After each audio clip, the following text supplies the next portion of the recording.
Então, boa noite para todos. Boa noite, pessoal. Hoje é um dia especial, comemorando o aniversário do Bezerra de Menezes, né? Então, vamos fazer a nossa prece, hoje elevando toda a nossa gratidão a Deus, nosso Pai, por ter enviado um espírito tão nobre, né? Para conviver conosco e que está até hoje aí, né? Tomando conta de todos nós, né? Então vamos todos nós elevar nossos pensamentos em gratidão a Deus, nosso Pai, especialmente hoje rogando a nossa Mãe Santíssima, Jesus, que continue iluminando, abençoando o nosso irmão Bezerra de Menezes, esse irmão tão caro, tão nobre, que já teve oportunidade de ascender a mundos superiores, mas por amor a todos nós aqui na Terra, sempre roga a nossa Mãe Santíssima permissão para que Ele continue aqui entre nós, trabalhando. Então, que nossos pensamentos de gratidão cheguem ao nosso irmão Bezerra de Menezes e que as bênçãos do Senhor o envolvam sempre.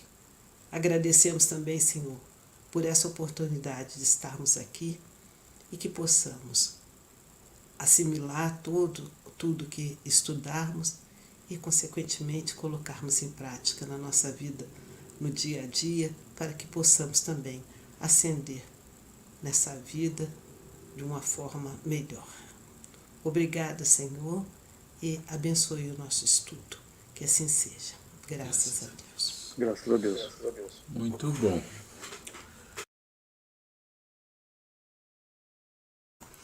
A Grace quer falar alguma coisa sobre Bezerra, mas ela está vendo uma coisa, a gente começa, é assim que ela tiver ok, aí ela vai se pronunciar. Ok, então nós vamos começar aqui na nossa aula 29, né? E a gente na aula passada, a gente não terminou o assunto que a gente falou que ia entrar num assunto mais específico. Então hoje a gente vai começar a falar, a gente está dentro do, deixa eu ver aqui só uma sintonia obsessiva. Então está dentro do processo de sintonia obsessiva, ele fala da simbiose, dos domínio mental, dos processos de vampirismo, e hoje a gente vai entrar num assunto novo. A Grace quer comentar. Uma breve homenagem, uma lembrança do Bezerra de Menezes, um pequeno detalhe, talvez vocês já conheçam, mas é sempre bom relembrar que Bezerra de Menezes, o Divaldo relata que Bezerra de Menezes veio em uma das comunicações com ele, contou isso a ele, que quando ele, ao desencarnar, né, ele, após ser recebido por vários espíritos a quem ele ajudou, e depois de muitos anos de trabalho ininterruptos, né, houve uma reunião de espíritos de alta escola, e nesse momento foi dado a ele a oportunidade depois de tantos anos consecutivos, sem descanso de trabalho prestado a nós aqui na Terra, tanto quanto encarnado, quanto desencarnados, então foi dado a ele a oportunidade para ele ascender para mundos superiores. Tipo, ele já cumpriu aqui aquilo que ele se propôs e que ele tinha essa oportunidade de ascender. E aí, né, Divaldo conta que o Bezerra de Menezes, ele chega, pede à irmã Celina, né, e fala se ele humildemente poderia fazer um pedido. Aí ela fala que sim, que poderia. Aí ele fala se ela poderia rogar à Mãe Santíssima a permissão para que ele continuasse na Terra, ao invés dele ascender aos mundos superiores, né? E aí, né, de uma forma belíssima, Divaldo fala que aí nesse momento aparece uma mão espiritual com uma pena, escreve bem grande, concedido. Então, a Mãe Santíssima manda mensagem para ele, né?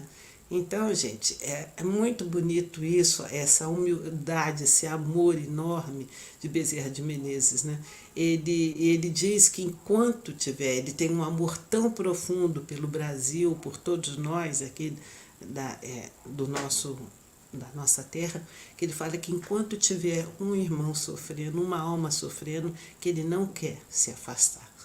Que a equipe dele, né, do Bezerra de Menezes, é enorme, socorro aos sofredores, aos mais pobres, sobretudo, né? e ele mesmo desencarnado continua.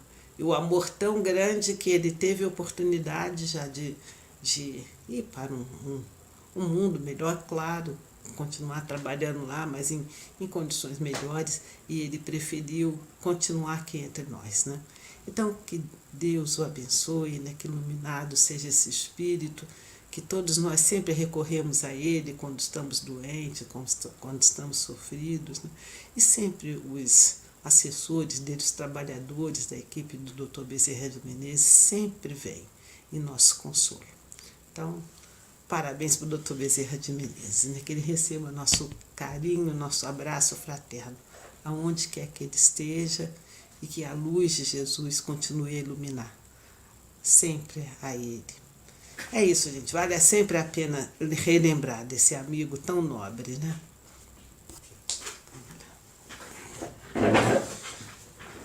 Ok, então vamos lá.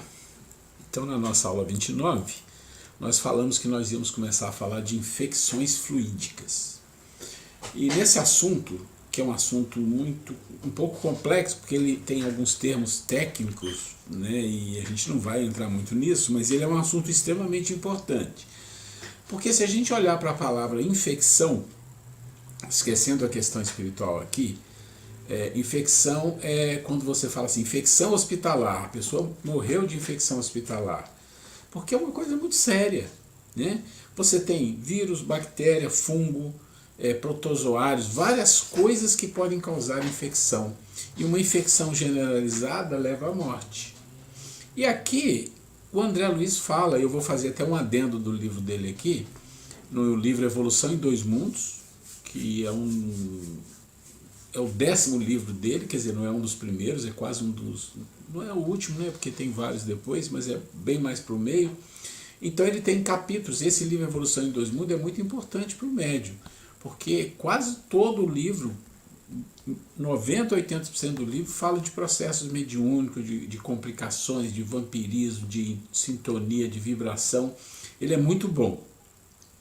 E aí esse tema aqui está dentro do livro do André Luiz e nós vamos falar um pouquinho dele. Então nós vamos ler essa parte aqui, depois eu vou entrar com um adendo do livro do André Luiz, tá? Então ele diz assim, alimentada a intimidade psíquica mental entre o obsessor e o obsediado, esta gera consequências graves. Então ele está partindo de um princípio. Qual é o princípio? Que foi alimentada a intimidade, foi alimentada uma sintonia, uma ligação. E quando eu falo sempre, eu uso muito a palavra interesse. Foi alimentado o interesse dos dois ou dos três, sei lá de quantos forem. Teve um interesse, então está feita a ligação psíquica mental entre o obsessor e o obsidiado. Ok. Se não houver uma intervenção capaz de cessar a ligação estabelecida, tanto a mente quanto o corpo físico do obsediado começarão a exibir os sinais do colapso das energias, perceptível pelos pensamentos desconexos, perda do senso crítico, quando tem, né, porque senso crítico não é uma coisa muito comum, tomada de decisões inadequadas, quer dizer, ele sai das raias do normal, fica completamente fora do contexto ali, né? É aquelas pessoas que a gente fala assim, sem noção, pessoas sem noção, não é comum a gente falar isso? Então, instabilidade emocional, ou seja, ele se já tinha algum pior e se ele não tinha muita instabilidade, isso fica complicado. Como? Irritabilidade e calmaria, quer dizer, ele vai de um polo ao outro com muita facilidade, a pessoa se irrita com muita facilidade, fica calma também. Depressão e euforia, e aí você tem os processos, né, de tipos de depressão que realmente uma pessoa às vezes ela tem esses processos de euforia e depressão, tristeza, depressão, euforia. Então isso também tem envolvimento espiritual. Delírios e alucinações e somatizações orgânicas manifestadas na forma de enfermidades variadas. Então olha quantas coisas podem acontecer aqui nesse jogo de interesse. São estados decorrentes do que o espírito André Luiz denomina de infecções fluídicas, cujo agravamento pode produzir danos irreversíveis à delicada tecedura psíquica durante a reencarnação. Então o que ele está falando aqui é o seguinte, olha, esse estado que se estabelece, entre o obsediado e o obsessor pode ser tão profundo e tão complexo que ele pode causar várias coisas, pode causar uma dificuldade da pessoa se relacionar, vai ser uma pessoa viva irritada, ou a pessoa muda de um lado para o outro, ou ele está eufórico, ou ele está deprimido, está muito triste, vai ter delírio, e vai ter processos de somatizações no corpo.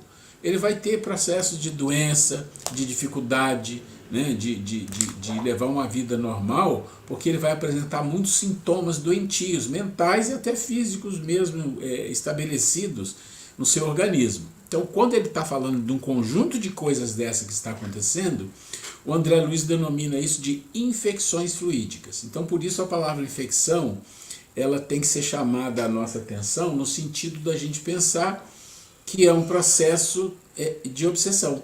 Você tem os processos de obsessão que a gente viu, obsessão simples, né? O processo de fascinação, o processo de possessão, todos aqueles processos. E esse aqui é um outro processo, tem o vampirismo e tem esse processo que é de infecção. E a gente vai entender um pouquinho disso aqui. Muitos acometem os adversários que ainda se entrosam no corpo terrestre, empolgando-lhes a imaginação com formas mentais monstruosas, operando perturbações que podem classificar como infecções fluídicas, e que determinam o colapso cerebral com arrasadora loucura. Olha o nível que a coisa chega. Então você pensa numa infecção hospitalar generalizada que leva a pessoa até a morte. Agora pensa numa infecção fluídica que ela vai crescendo, e a pessoa pode ter um colapso cerebral de tanta perturbação que se estabelece na sua mente, né? E ele pode ficar realmente com um processo de loucura, de demência. E ainda muitos outros, imobilizados nas paixões egoísticas, desse ou daquele teor, descansam em pesado monodeísmo, ao pé dos encarnados, de cuja presença não se sente capaz de se afastar. Então eles ficam ali, congelados, grudados, criando dentro do organismo perispiritual e físico, né, que vai se estabelecer também, situações de infecções mesmo, não chega a ser vampirismo. Eles vão projetando naquele corpo, naquele ser, determinadas cargas fluídicas, né, que infeccionam, que traz doença, como se fosse um vírus, um parasita.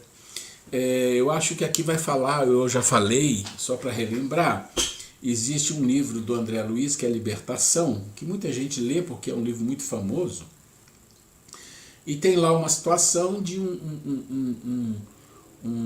uma mulher que ela está doente e está em processos de infecção fluídica, onde existe 2 coordenadores de processos de influenciação nesse nível, né, de colocar realmente no corpo da pessoa esses processos infecciosos, e eles fazem isso amando, porque eles obedecem ordem de um ser da sombra chamado Gregório. E aí a história, mais ou menos, quem já leu entende do que se desenrola ali. É é uma rede, generalizada de comprometimento do passado, um negócio complicado. E aí ele vai falar, inclusive eu acho aqui, ou já falou, que esse processo é um processo de infecção, que eles fazem, debilita a pessoa e pode levar à morte. Pode levar à morte. Aí fala, mas aí Deus vai permitir. Não, como assim? Pode levar à morte porque a pessoa também está envolvida naquilo. Ou a pessoa pode ser ajudada e conseguir sair daquela situação.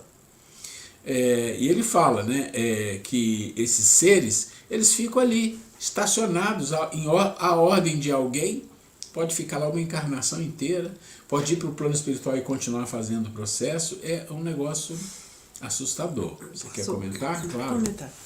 A propósito, gente, já que nós estamos falando de Bezerra de Menezes,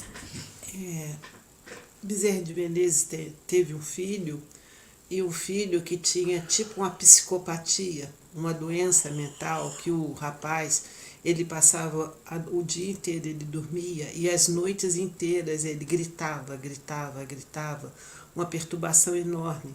E o Bezerra de Menezes, ele conseguia curar várias pessoas assim com com processos similares ao dos filhos dele, e do próprio filho, ele nunca conseguiu curar o filho. Ele tinha essa tristeza, porque ele, inclusive, ele e a esposa tiveram que mudar várias vezes, que os vizinhos se incomodavam muito, que o rapaz ficava a noite inteira gritando, xingava muito palavrões, e batia, quebrava as coisas. Então foi uma vida de perturbação.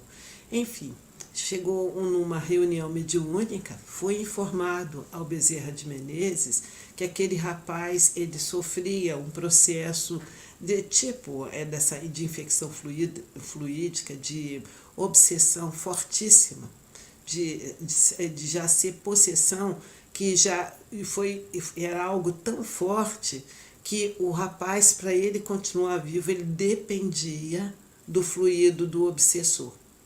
Enfim, esse obsessor foi levado numa reunião mediúnica para conversar com Bezerra de Menezes, e ele, com muita gratidão, se não me falha a memória, Bezerra de Menezes parece que tinha cuidado de um parente desse espírito que ele amava muito, e ele, em gratidão ao Bezerra de Menezes, ele fala: olha, eu vou abandonar o seu filho, parar de obsidiá-lo, né? Só que ele fala o seguinte: mas nós já estamos tão assim, imantados um no outro, porque a hora que eu me afastar, ele não vai conseguir viver. Ele não consegue viver mais sem a minha energia.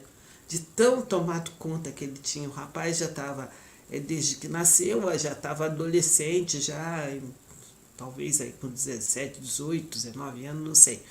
Enfim, mas estava de tal forma já tomado que ele dependia, para continuar encarnado, da energia desse espírito.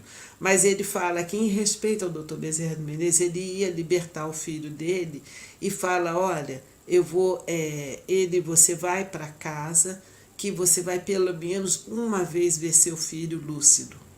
Vou conseguir ficar perto dele, deixá-lo ele lúcido, pelo menos alguns minutos, que a partir do momento que eu me afastar, ele vai desencarnar.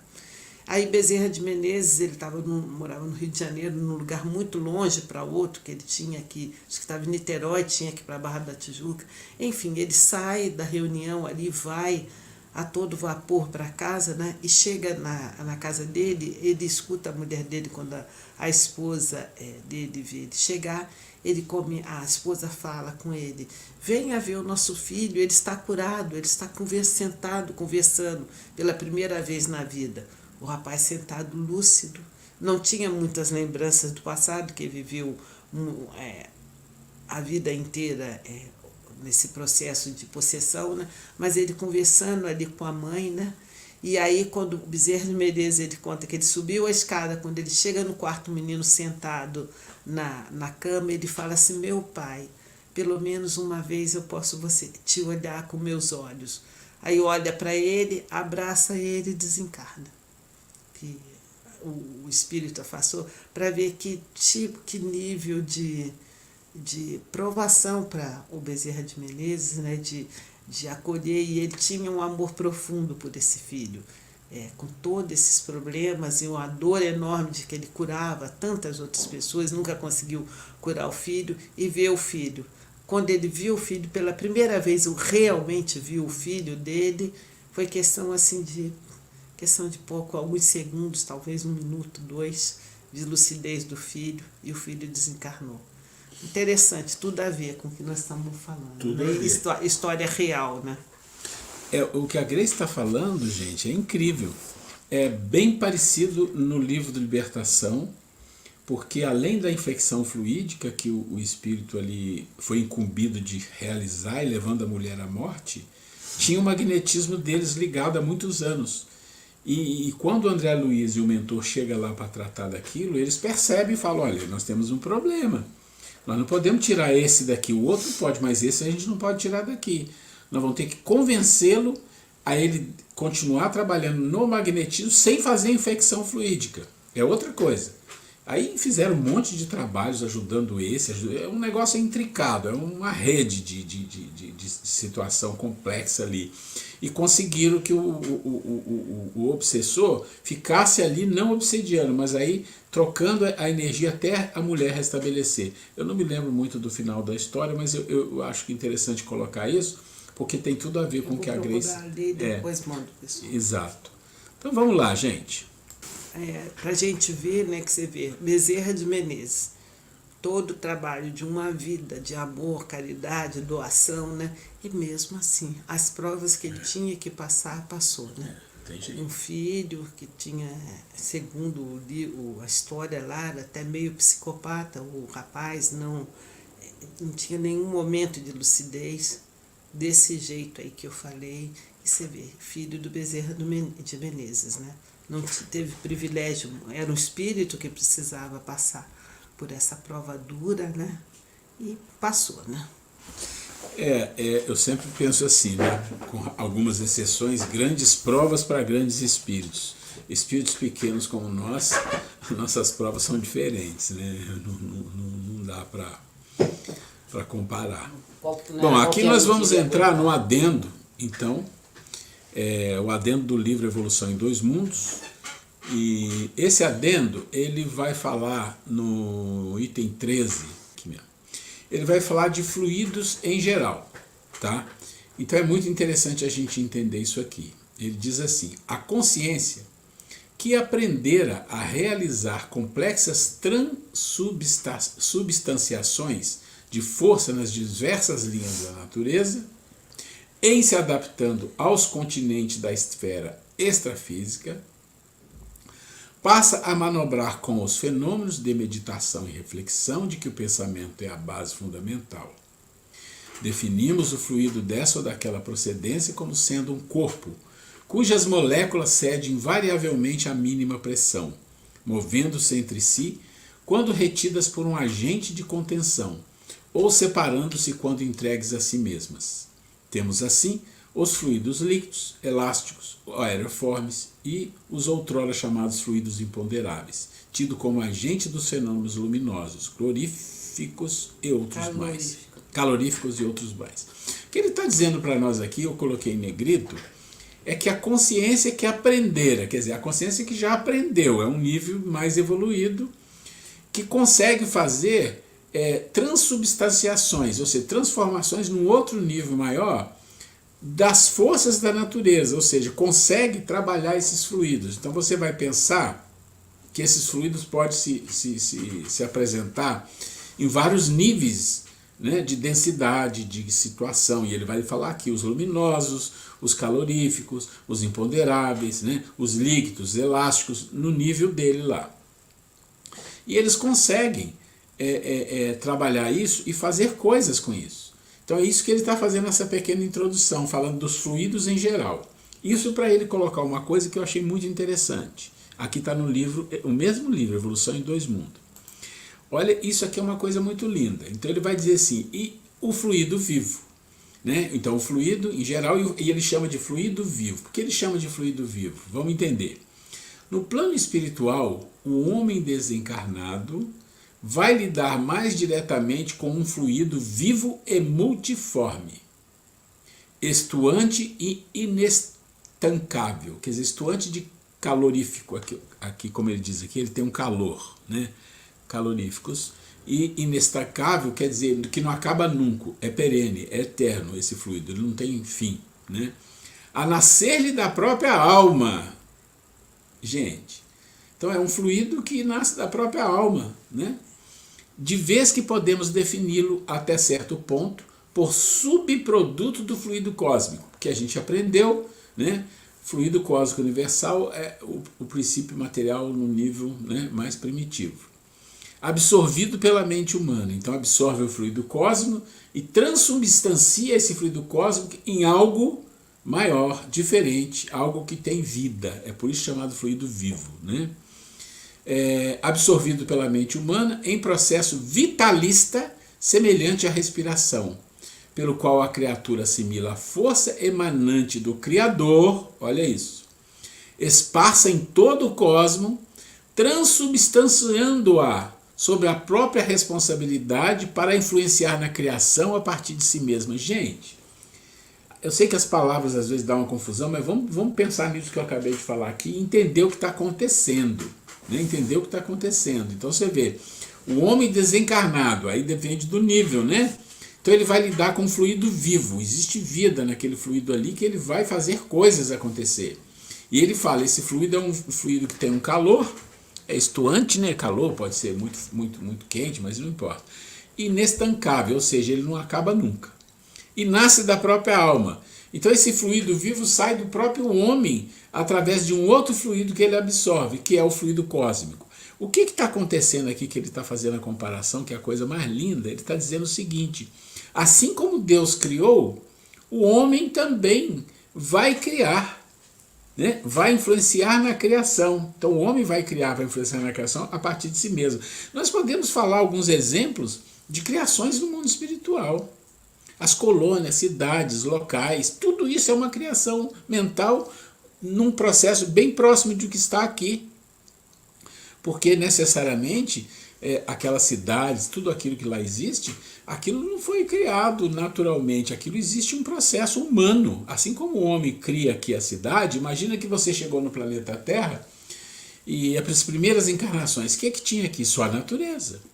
Então o homem levou milhares, milhões de anos para, através da natureza, dos recursos da natureza, das transformações, das combinações, criar as coisas, criar a vida como a gente conhece, as coisas como a gente conhece. Imagina no plano espiritual, é o pensamento, é a força de vontade, é o nível evolutivo para fazer as transubstanciações, através do fluido cósmico, ele absorve aquilo e transforma aquilo dentro de si e emana de si o quê? Capacitações para poder criar, para poder transformar. E aí você que lê o Nosso Lar, você lembra que eles falam que Nosso Lar foi construído lá no passado, bem no passado, e devagar, aos poucos. E na época do André Luiz, tinha uma quantidade X de habitantes em Nosso Lar, e hoje tem-se notícia que é mais de 20 milhões, 15 milhões de habitantes em Nosso Lar. Então você vê como a coisa vai crescendo. Eu achei, esse parágrafo que eu negritei, eu achei uma coisa linda para nós, que somos médios, até mais do que isso, nós os espíritas, entendemos o nosso papel no universo. O nosso papel no universo. Porque você vê, tem duas coisas aqui, gente. Ele vai assimilar o fluido cósmico universal, mas ele vai, através desse processo, assimilar a força emanante do Criador, esparsa em todo o cosmos. Então você imagina o que seria essa força emanante do Criador. A gente pode arriscar dizer o seguinte, é o poder do amor, que está esparso em todo o cosmos, e nós vamos absorver, vamos ser capazes de receber isso, né? Vamos ser capazes de assimilar isso conforme o nosso grau de evolução. Então você imagina um espírito muito evoluído, ele consegue. Você pensa num Bezerra, ou pensa em outros espíritos mais evoluídos ainda aqui no nosso orbe, eles provavelmente conseguem, através dos fluidos, criar remédios, criar o que eles quiserem ali, né? Porque eles já têm uma capacidade. Então, imagina espíritos do nível de Jesus, né? Um espírito do nível de Jesus, como que é? A gente não tem muita compreensão, mas assim, um exemplo que a gente tem, muito interessante, é que tem um momento, é claro que isso é um filme baseado em fatos, em relatos, mas vamos pensar. Mas tem um livro que é escrito psicografado que também fala algo parecido. Então você tem de um lado um filme que vem de uma linha evangélica, e você tem um livro que vem de uma linha espírita, e eles com certeza nunca conversaram. São coisas de épocas diferentes, de situações diferentes. Mas ambos falam a mesma coisa. E o que é que eles falam?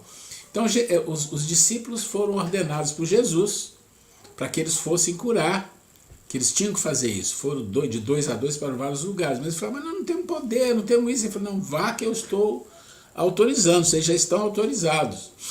E aí depois você começa a pensar e entender, na verdade, é Jesus mesmo que curou lá, não foram os discípulos. Jesus queria dar aos discípulos aquele gosto de sentir o que é a alegria de você fazer o bem, aquele poder. Mas quem fez aquilo foi Jesus. E o mais incrível, como? Mas ele tinha que estar em vários lugares ao mesmo tempo fazendo aquilo acontecer. Isso é algo...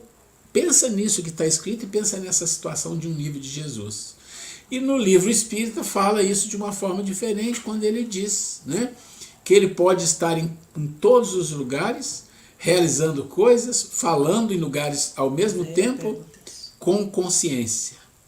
Acho que você já mandou isso para eles. Acho que eu já com mandei. Consciência. Depois ela manda de novo esse texto. Com consciência, ou seja, como é isso, gente? Como é isso? Que, olha, em lugares diferentes, na mesma hora, e com consciência de tudo. Com consciência de tudo que está acontecendo. Então, quando você pensa isso, você fala, gente, o que existe no futuro, o que existe nas leis divinas para nós é algo maravilhoso, é algo incrível, né? Esse fluido vivo. E tem uma passagem também da questão do fluido vivo que me chamou a atenção, é uma passagem de Jesus com a mulher samaritana. Depois quem puder ver, e tem uma conversação. E tem um momento que Jesus fala para ela, da água do poço, ela falando que tem sede, não sei o quê. Ele fala, olha, quem tomar da minha água nunca mais terá sede. Ela fala assim, por quê? Não sei o que. Ele fala, porque é uma água viva. Água viva por quê? Porque o que ele tem para trazer é algo do espírito, é algo vivo, não é uma coisa da matéria que se acaba. Né? Mas é claro que as pessoas não compreendem isso muito bem, leva um tempo para entender. Mas é exatamente isso que está falando aqui, do fluido vivo, que um encarnado, um homem desencarnado num nível evolutivo um pouco maior, nem chega aí, ele já começa a viver isso, porque ele vai conseguir assimilar a força emanante do Criador e vai transubstanciar o fluido cósmico universal na sua frente com a força da tua alma. O que é a força da alma? É a força da sua capacidade, da sua luz espiritual, da sua evolução, vai fazer a transformação. Eu achei isso incrível. Vamos ver aqui. Detendo possibilidades e riquezas virtuais, espera por ele a fim de povoar-se de glória e beleza. Porquanto se o plano terrestre é o seio tépido da vida em que o princípio inteligente deve nascer, medrar, florir e amadurecer em energia consciente, o plano espiritual é a escola em que a alma se aperfeiçoará em trabalho de frutescência, antes que possa desferir mais amplos voos no rumo da luz eterna. Então, ele está dizendo aqui, olha, isso que ele está falando está relacionado com lá em cima. Ali é uma experiência que nós também vamos fazer. Se aqui a gente tem a nossa experiência no plano material, para desenvolver a intelectualidade, a inteligência, lá no mundo espiritual nós temos a possibilidade, dependendo do nosso nível evolutivo, isso que ele está falando aqui é para determinados níveis evolutivos. Pois é altamente feliz, é altamente confortante você ver isso e pensar, eu vou chegar aqui um dia e vou passar disso, inclusive. Você pensar que você vai chegar no mundo espiritual e você vai fazer esses trabalhos, essas coisas maravilhosas. Isso é o fluido vivo. Então, e o mais interessante da gente pensar é que normalmente a gente não fala sobre isso no nosso dia a dia, a gente nem pensa, né? Mesmo em família, em sociedade, na roda de amigos. Essas coisas que a gente estuda aqui, não se é falado. Então, isso passa desconhecido de muitas pessoas. A pessoa passa a encarnação toda sem ter conhecimento, né? E que, graças a Deus, que bênção nós estarmos. Não que a gente precise estar falando a todo momento, vamos reunir e falar de fluido extenuante, destacável, não isso nesse nível, mas que bom a gente ter essa noção da grandeza que nós somos, né? Nós somos muito mais do que acordar e trabalhar, cumprir nossas obrigações, reproduzir, estudar, fazer exercício, comer. Não, nós somos muito mais do que isso, né? Que bom a gente já tá com essa lucidez, né, gente? Gente, eu vou falar para vocês.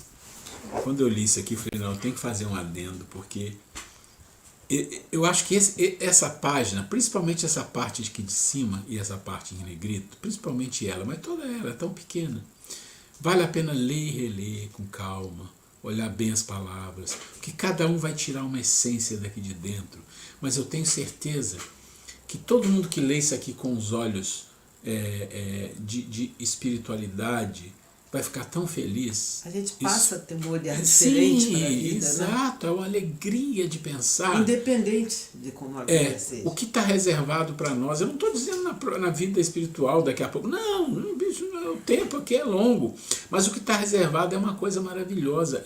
Na atualidade, essas palavras talvez nem retrate o que é a grandeza disso, mas para nós, isso aqui já é algo muito grande, muito maravilhoso. Vamos lá.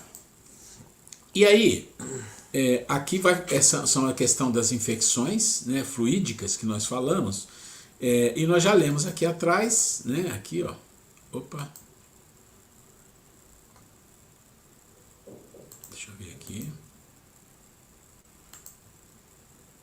não, aqui é o complemento que é feito lá no livro Evolução em Dois Mundos, capítulo 15, Vampirismo Espiritual, item infecções fluídicas. Então ele vai dizer assim: muitos acometem os adversários que ainda se entrosam no corpo terrestre, empolgando-lhes a imaginação com formas mentais monstruosas e operando perturbações que podemos classificar como infecções fluídicas. Então aqui ele repete um pouco o que está lá, mas eu queria só reforçar, porque ele fala algumas coisinhas aqui que são mais técnicas, mas é bom a gente entender alguma coisa, né?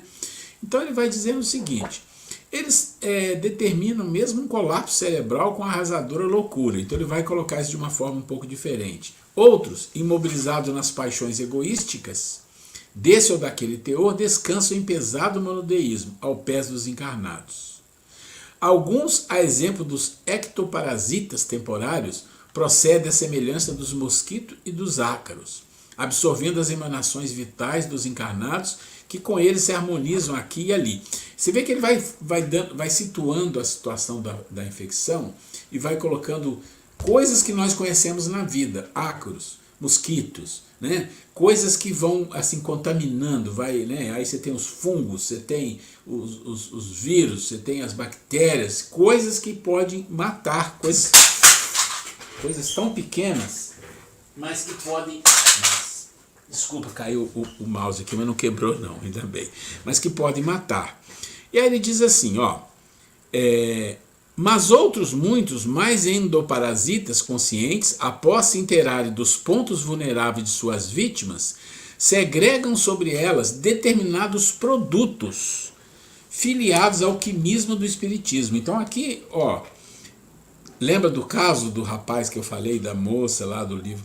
Ele jogava em cima dela, além do magnetismo, jogava o quê? Produtos fabricados mentalmente, como se fossem parasitas mesmo, para destruir o corpo físico, porque ele era desencarnado e ela era encarnada. Que podemos nomear como simpatinas e aglutininas mentais. Produto esse que subrepticamente, isto é, por meio da subrepção ilicitamente, furtivamente lhes modifica a essência dos próprios pensamentos, a verterem contínuos dos fluxos energéticos do tálamo e de encéfalo. Eu não vou falar muito, porque vocês sabem que André Luiz tem hora que ele começa a falar das coisas médicas, e a gente fica meio... Mas o que eu falei ali da simpatina e aglutinina, eu tive o cuidado de pegar o que é isso daqui. Então, simpatina é o mediador químico nos nervos simpáticos. Então, ele é um mediador. O sistema nervoso simpático é basicamente um sistema de excitação que ajusta o organismo para suportar situações de perigo, esforço intenso, estresse físico e psíquico. Olha como as coisas são ligadas. Ele atua ao nível dos diferentes aparelhos do organismo, desencadeando alterações diversas. Então, olha onde eles vão atuar. Eles vão atuar com fluidos, com matérias perispirituais, em cima disso aqui. Esse que é o mediador, desequilibrando todo esse processo, gente. Olha, estresse físico, psíquico, a pessoa que se cansa, não consegue ter energia para reagir a nada. E a aglutinina, que atua como um tipo de anticorpo que pode levar à aglutinação de células, uma vez que sejam identificadas como... Ele ficou do lado aqui. Não sei o que acontece, como um antígeno de uma proteína que tem como função combater o aglutigênio. O que ele está dizendo é assim, ó, isso aqui não importa muito, é termo médico, mas ele está dizendo que eles vão trabalhar na infecção fluídica em pontos centrais do organismo do ser, que está aqui, nesse processo que afeta a psique, que afeta questões de estresse, de cansaço, e aqui, né, aglutininas mentais que vão afetar outras partes, que são aquelas partes responsáveis por levar a aglutinação da célula. Então já vai dominando tudo. Então vocês percebem que essa questão da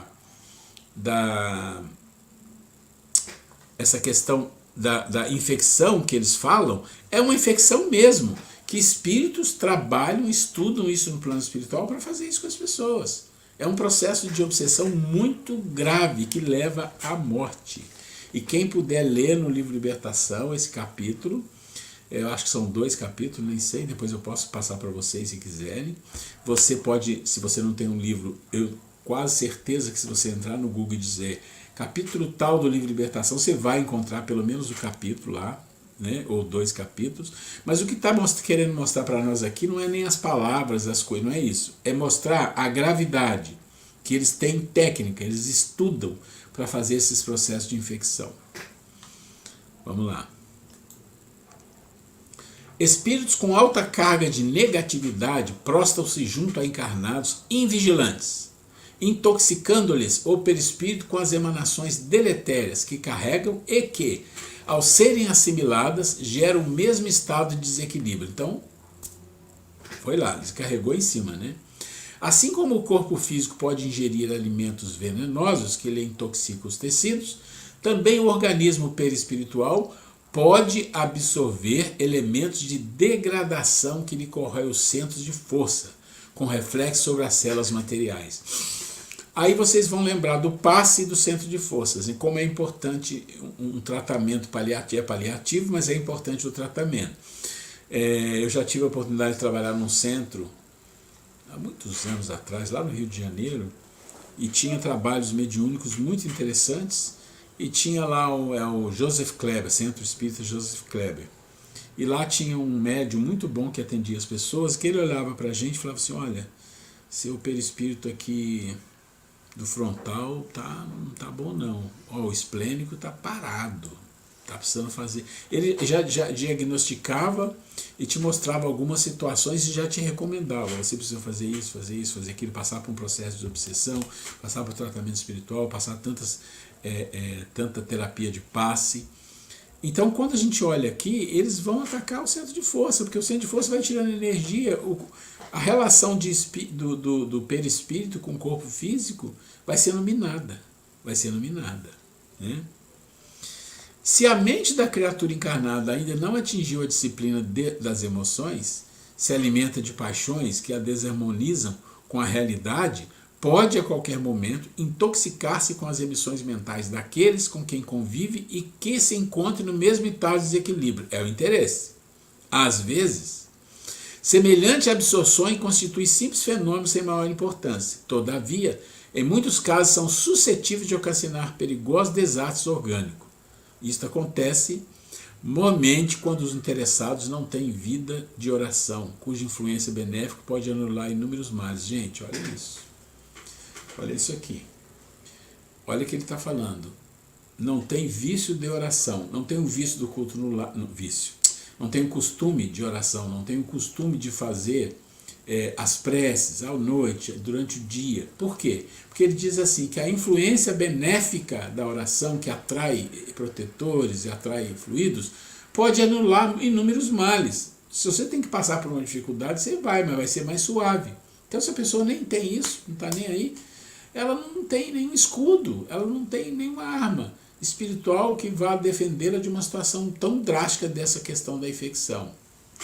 Aí tem aqui que eu falei para vocês, ó, na análise que se segue, Sueli Caldas Schubert esclarece o processo mórbido mencionado, reportando-se a André Luiz, no livro Libertação, analisando a obsessão de Margarida, o nome da mulher é Margarida, denominou-a de cerco temporariamente organizado e observou que os obsessores atuavam.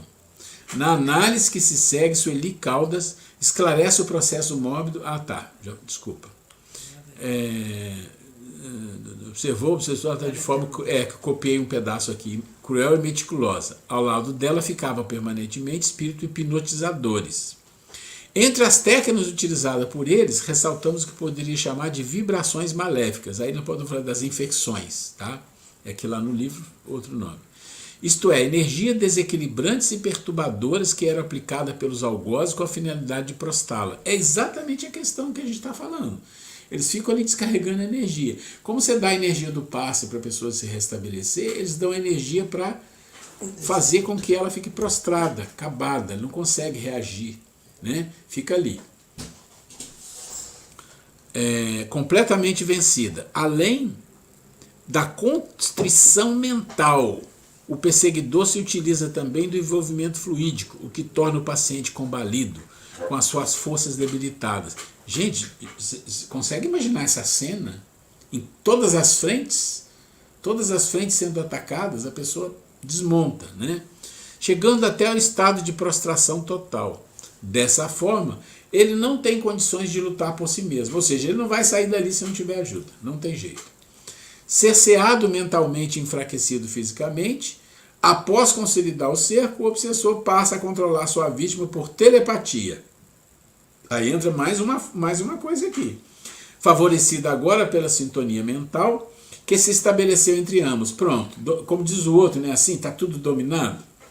Essa comunicação mental é estreita e, ainda que à distância, o perseguidor controla o perseguido, que age teleguiado pela mente mais forte.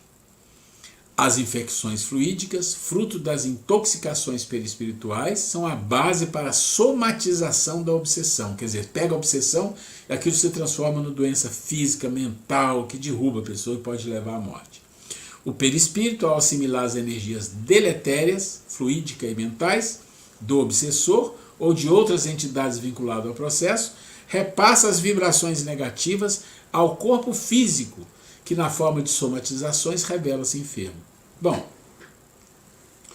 por que esse assunto eu trouxe? Eu falei que esse assunto era um pouco mais complexo, e vocês percebem que envolve outros conhecimentos, mas para nós o que interessa aqui é a gente entender que isso existe. Existe com uma certa abundância e que nós temos que ficar vigilantes. Então, existem várias coisas que o médium tem que fazer para se proteger e para ajudar até mesmo pessoas. Quantas vezes o médium é procurado para ajudar ou percebe uma situação que ele pode ajudar? Por quê? Porque o médium espírita conhece muita coisa. Ele conhece o passe, ele conhece o evangelho, conhece o culto no lar, ele conhece socorrer a pessoa através de um livro na casa espírita, até mesmo de trazer a pessoa numa casa espírita para um tratamento. Vários recursos que o médium conhece e que ele pode ajudar alguém nessa situação. Então esse é o propósito. E além de que eu achei que era interessante a gente entender mais uma nuance do processo obsessivo, no caso aqui, uma nuance de infecção muito grave, que leva à morte mesmo. Aquela mulher, ela iria morrer. Parece que eles fazem algumas coisas ali que ela consegue escapar de uma situação muito difícil. Mas também eu não queria deixar de passar para vocês uma coisa que me encantou, né? Que é isso aqui, Fluido Vivo. Eu recomendo vocês lerem isso aqui com calma, porque isso aqui é uma... Como é que a gente vai dizer, gente? Isso aqui é uma garantia, isso aqui é uma certeza, isso aqui é uma coisa maravilhosa que se abre para nós em vários níveis. Eu contei a história de Jesus lá em cima, né? Mas antes de lá, até um pouco menos, né? Bem menos, você já absorve esse tipo de vivência. Isso eu não queria deixar passar, não, tá? Deixa eu ver que horas são aqui. Como é que nós estamos de tempo? 10 para as 8. Ok, tá tranquilo. Então vamos lá, vamos seguir em frente, porque a gente ainda está dentro do mesmo capítulo, do mesmo tema. E aí começa o item 3, que é a obsessão e mediunidade. Tá bom. Então isso que nós falamos aqui foi um adendo que eu queria trazer, porque eu acho que é um assunto extremamente importante. Item 3, obsessão e mediunidade.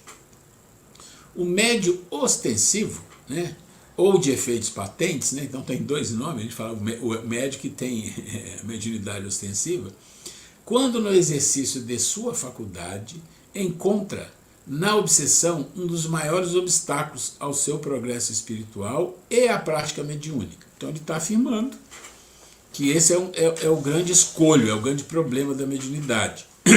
É que o fato de você ter uma mediunidade ostensiva, você está mais conectado, a antena está ligada, então você também recebe mais ajuda espiritual, recebe muita coisa, mas também você está mais aberto a receber influenciação de espíritos ainda em dificuldades, desde que ele encontre um certo interesse e você também. Allan Kardec afirma que todo esforço deve ser envidado para evitar e debelar esse mal. Então vamos ver aqui o que ele diz para nós.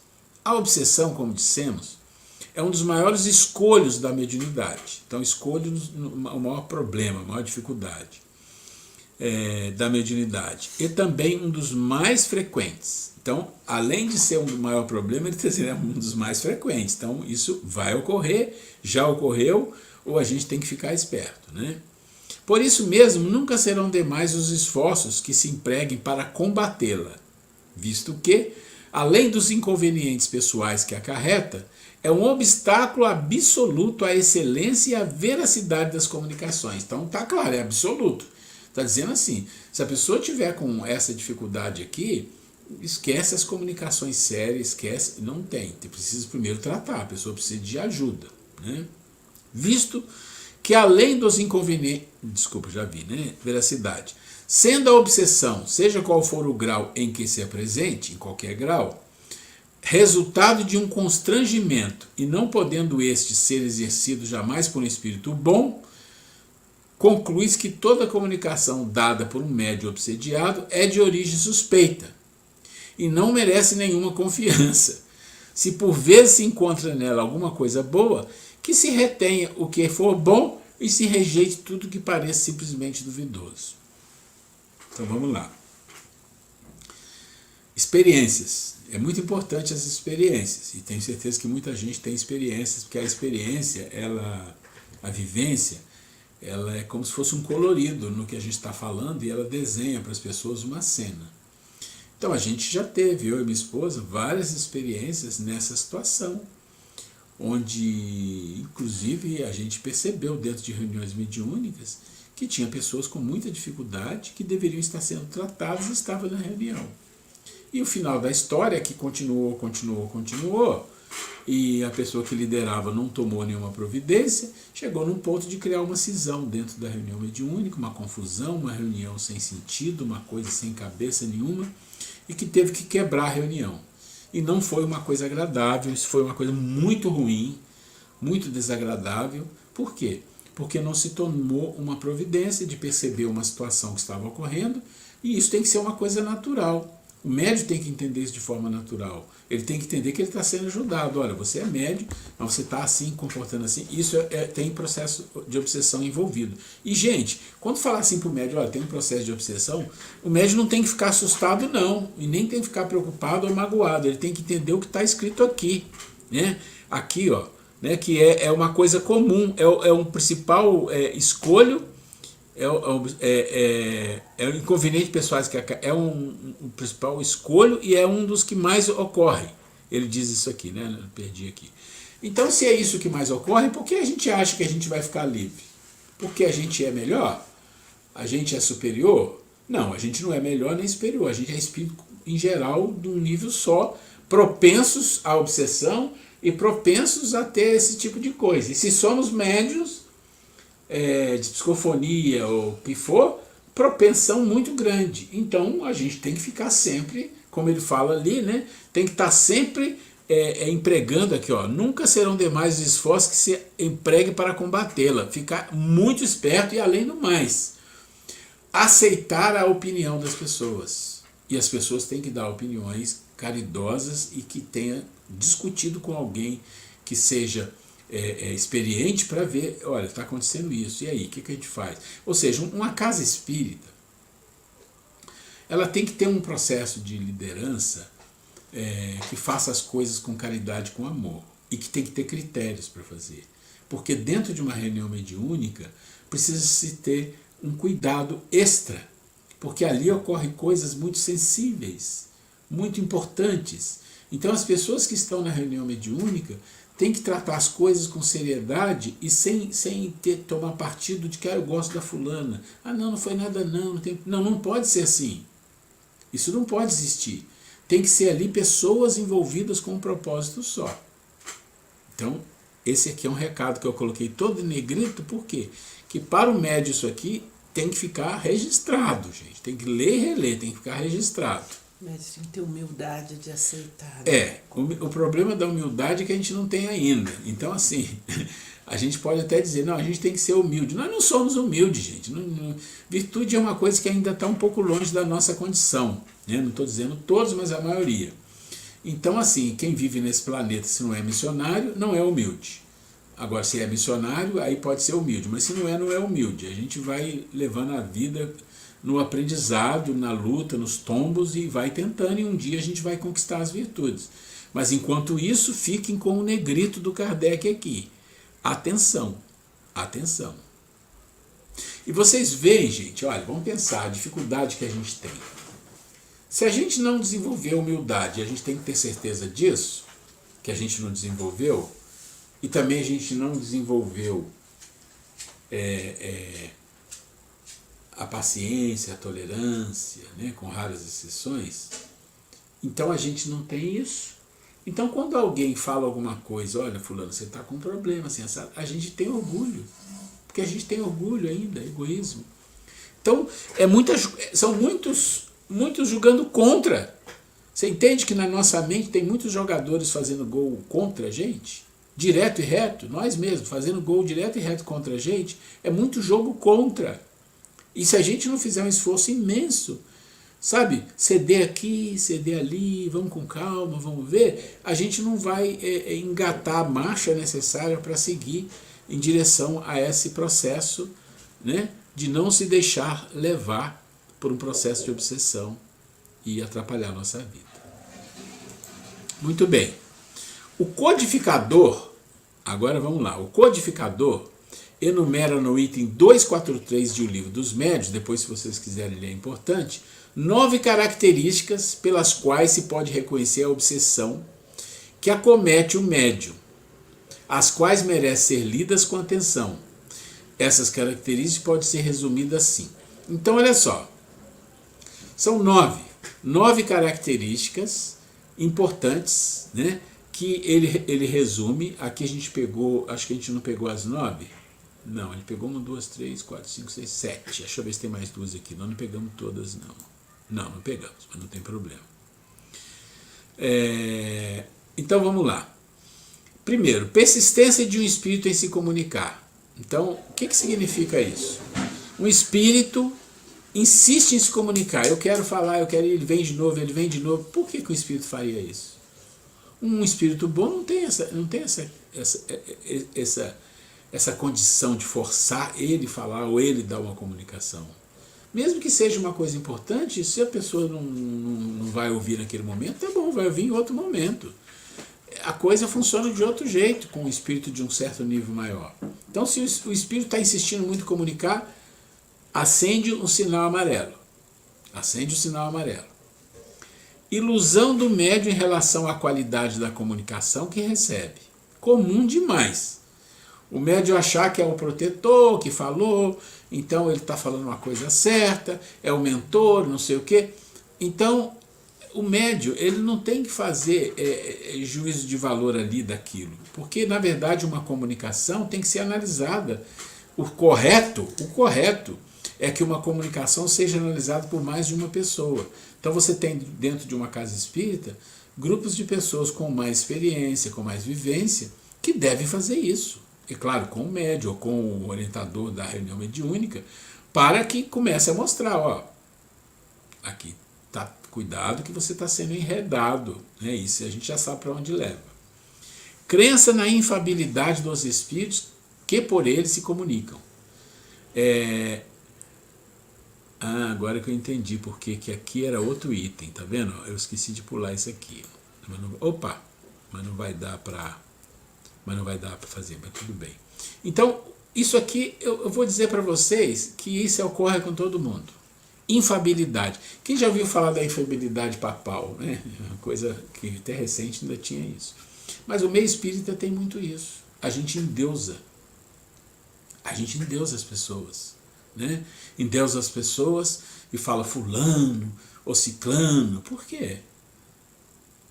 Por quê a gente faz isso? A gente não precisa fazer isso. Né? A gente não precisa. Então, se você tem um espírito que te dá informação, que você julga é um protetor, mentor, e você vai e acha que ele é infalível, você já caiu. Você já caiu. Não tem ninguém infalível. E você talvez não seja a melhor pessoa para julgar que aquilo ali é infalível, nunca vai falhar. Toma cuidado com isso. Disposição de se afastar das pessoas que possam te dar bons conselhos. É outro item, tá? Depois eu vou arrumar isso aqui. Então, a disposição de se afastar das pessoas que possam dar conselhos, essa é uma coisa complicada. Porque na hora que você tem a vontade de se afastar, que a pessoa está falando, você não gostou, pronto, você fechou uma porta importante e abriu outra que é complicada, que é se afastar de pessoas que podem te ajudar. Mesmo que a pessoa não tenha assim, um tato muito bom para falar, porque isso pode acontecer. A pessoa não tem aquele jeito tão bonito, tão bom, que fala e você nem se sente. Não, pode ser pessoas que vão ali, como fala, né? Vai direto na lata, vai direto no assunto. Mesmo assim, você tem que parar e refletir e tentar aproveitar o que tem naquela conversa. Reação negativa à crítica das comunicações que recebe. Então, você fazer o contrário aqui, né? Ou seja, você achar que as comunicações que você recebe, você acha que todo mundo reage de forma negativa, inclusive você às vezes reage de forma negativa. Você não vê o lado bom daquilo. Tem que aprender a ter o senso crítico para analisar isso. Necessidade constante de psicografar ou exercer outro tipo de mediunidade em locais e horários inadequados. Eu estou no sei onde eu estou precisando psicografar. Tem um espírito querendo falar uma coisa aqui, vamos escrever. Gente, tem momento para isso na casa espírita, com raríssimas exceções. Pode ter exceção, mas é muito raro. Mas o local é no trabalho mediúnico. Quer comentar? Constrangimento que impulsiona o médium a falar contra a vontade. Então você não quer falar e você é constrangido a falar. Opa, quem vai te constranger a falar? Pode ter certeza que o mentor, o espírito bom, não vai fazer isso com você. É o seu livre-arbítrio. Você não quer falar, então tá bom. Vai ficar sem a mensagem. Mas tudo bem, não tem problema. Mas se você for constrangido, forçado, cuidado. Cuidado que não é boa coisa. Ruídos e perturbações ao redor do médium. Né? Então, ruídos e perturbações, o médium começa a perceber muito isso aí. É outro sinal que tem que ter o cuidado, que pode ter um processo obsessivo ali. Pode falar. Então, voltando então aqui, gente, naquelas nossas primeiras aulas, da necessidade de se ter um grupo homogêneo, com hegemonidade, né? Para que em casos como esse, se um irmão se vê numa situação, seja lá por um momento de fraqueza, alguma coisa, se vê envolvido de alguma forma, um início de um processo obsessivo, e aí, num grupo homogêneo, é mais fácil de se trabalhar, porque vão já ter acordado, aqueles acordos, sabe? Tipo acordos de cavalheiros mesmo, né? De um ajudar o outro, de um saber quando o outro fizer algum comentário, que nunca vai ser assim com a ideia de ofender, de humilhar, de menosprezar, mas sim, se um companheiro de reunião perceber algo diferente, e se comentar, né, que o outro ouça isso não como crítica, como está em desacordo, não, mas como, bem, se alguém observou e eu não estou observando, então vamos ficar alerta, né? Então, aí, nesses casos, o grupo se fortalece, né? E os espíritos se sentem enfraquecidos, porque estão todos imbuídos no mesmo ideal de ajuda, com humildade de aprender, né? Então, aí uma reunião fica mais solidificada. Então, é importantíssimo trabalhar essa hegemonia, essa fraternidade dentro de um grupo, honestidade, e que se fale isso, que fale com todas as letras. Olha, se você perceber algo em mim que está de desacordo, por favor, me fale, mesmo que na hora eu fique com cara feia, tudo, mas se existe esse acordo, mesmo que na hora a gente não gostar ali naquele momento, mas por estar influenciado, mas vai bater a lucidez e a pessoa vai falar, bem, se ele está falando é porque algo existe, né? Então, isso é muito importante, gente. Reunião mediúnica é tão sério, mas tão sério. Nós já tivemos oportunidade de viver situações tão complicadas de pessoas, um processo obsessivo dentro de uma reunião mediúnica e a pessoa realmente sem ter noção de se expor até ridículo, né? E aí é a hora de ter também um líder, né? Responsável, com credibilidade, para chegar perto dessa pessoa e trazer para o eixo, para evitar que a pessoa simplesmente se afaste, né? Não quer ouvir, né? Então, isso tudo é trabalhado no grupo, né? Gente, a Grace lembrou aqui, muito bem lembrado, e ela tocou num ponto que é um combinado que os próprios integrantes de uma reunião mediúnica devem ter entre eles. Só um minutinho antes dele entrar, gente. Nós já vivemos situações de pessoas que, às vezes, na hora do almoço, no trabalho, nem é trabalho mediúnico casa espírita, mas sabendo assim que nós éramos espíritas, tudo, e a pessoa também, dá um momentinho que eu vou receber, o meu mentor está aqui, eu vou ter que psicografar. Aí fazia, psicografava, e dava tipo recados, que, ao meu ver, ali era que ela queria falar para a pessoa, né? Mas aí ela falava que estava sendo orientada, que estava recebendo uma psicografia. Você vê, aí a gente percebe o nível de influenciação que um médium pode se deixar passar, né? Isso aí são experiências vividas da gente observar o que quando um médium quando está no processo de obsessão, né? Então, estava falando que ela lembrou, muito importante, e se você está formando um grupo mediúnico e quer fazer um trabalho sério, como, né, com harmonização, com tudo isso, você pode combinar entre o grupo. A liderança junta todo mundo e fala, gente, quando você sentir que algo não está bem, e às vezes você nem vai sentir, mas alguém vai sentir, você dá abertura para a gente conversar sobre isso, e aí um combinado que todos realmente se coloquem dando essa abertura. Porque quando você tem esse combinado no grupo e todos se coloquem dando abertura, não há por que a pessoa ficar chateada quando um dia chega e fala, olha, fulano, está acontecendo isso, a gente precisa parar, refletir, você pensar um pouco, o que você acha disso, o que você não acha, o que está pegando.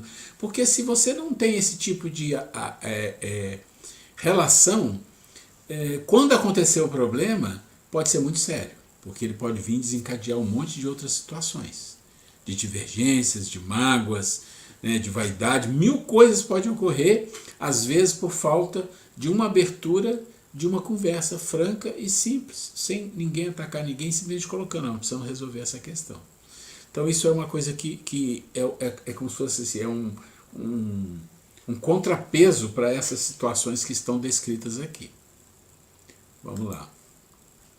Como vimos, o processo obsessivo é a ocorrência complexa. Deu para sentir, né? Bem complexa. Inicia-se sutilmente, em geral sutilmente. O obsessor é dissimulado. Sua presença nem sempre é percebida. E quando se dispõe a observar a futura vítima, passa a emitir pensamentos em direção do encarnado, da vítima, envolvendo-o. Se o encarnado recebe a mensagem do obsessor sem identificar-lhe a origem, acredita que emana de sua própria mente. Então, é o caso da moça aqui. Aqui já começa. Não, aqui já começa. Não, da moça não. Da moça ela falou que era médica. Aqui começa uma coisa importante que a gente tem que entender. Às vezes alguns pensamentos que começam a aparecer na nossa mente, recorrente, e pensamentos que de um jeito ou de outro existe algum interesse nosso, independente de que nível que seja. Muitas das vezes não é nosso, muitas vezes o início ali, o contato inicial é um obsessor tentando fazer você trazer à tona determinadas emoções, determinados tipos de vícios, que a gente tem muito. Ele quer que você traga à tona para ele se alimentar e retroalimentar e te buscar de volta para uma situação que provavelmente você já estava saindo, ou já tinha saído, ou estava saindo, porque você agora trabalha, você estuda. Então tem que ficar atento com isso, muito atento. E de novo, a prece, a oração, a reflexão combate muito bem isso. Complica-se com a acentuada perda fluídica do obsidiado. Então começa a complicar quando os fluidos começam a ser afetados. Tendo seu clímax na aniquilação da vontade. Pronto, aí já entra nas inflexões fluídicas, já entra num monte de coisa. Com pensamentos delirantes e abalos na saúde psíquica e física. Pronto, resumiu aqui tudo que a gente falou nas outras passadas. Por tudo isso, deve-se despender todo esforço na prevenção da obsessão. É sempre melhor prevenir do que remediar, afirma a sabedoria popular. Pensar em fazer o bem, lutando contra os maus pensamentos, são, hoje e sempre, medidas de equilíbrio físico, psíquico e espiritual. Ok, nós não vamos entrar aqui no tema 5, que é desobsessão, recursos espíritas, porque só falta alguns minutos. A gente vai encerrar aqui. Agradecer imensamente a todos vocês, né, pela paciência. Então a gente vai agradecer imensamente a paciência de todos vocês. Hoje eu falei com o Roberto, quando eu falei com ele estava entrando numa consulta médica, depois ele ficou de dar notícia. Mas, gente, obrigado de novo pela paciência de vocês, que Deus ilumine a todos, que abençoe a todos vocês. Que nós possamos pensar, né, em tudo que a gente estuda, né, e que a gente reflita, que isso vá amadurecendo na nossa mente, né, e que nós sejamos gratos a Deus pela oportunidade de nós estarmos tendo essa oportunidade de estudar, conforme falamos. Não são todas as pessoas, né, que têm acesso, né, a isso, né? E com isso, consequentemente, nós vamos nos melhorando, vamos nos observando, vamos cuidando de nós mesmos, né, gente? É isso aí. Então fiquem com Deus, fiquem com uma Deus. Boa semana. Vamos vibrar pelo Roberto, pela recuperação dele, que está lá no processo cirúrgico, né? Vamos mais uma vez agradecer a Dr. Bezerra de Menezes por todo o trabalho prestado a todos nós e bom descanso a todos, boa continuação de estudo. Ednilson até quinta, às 8 horas, se Deus quiser. Gente, um abraço a todos. Estamos encerrando Fiquem aqui. Com Deus. Fiquem com Deus, vamos encerrar a transmissão. Muito obrigado. Muita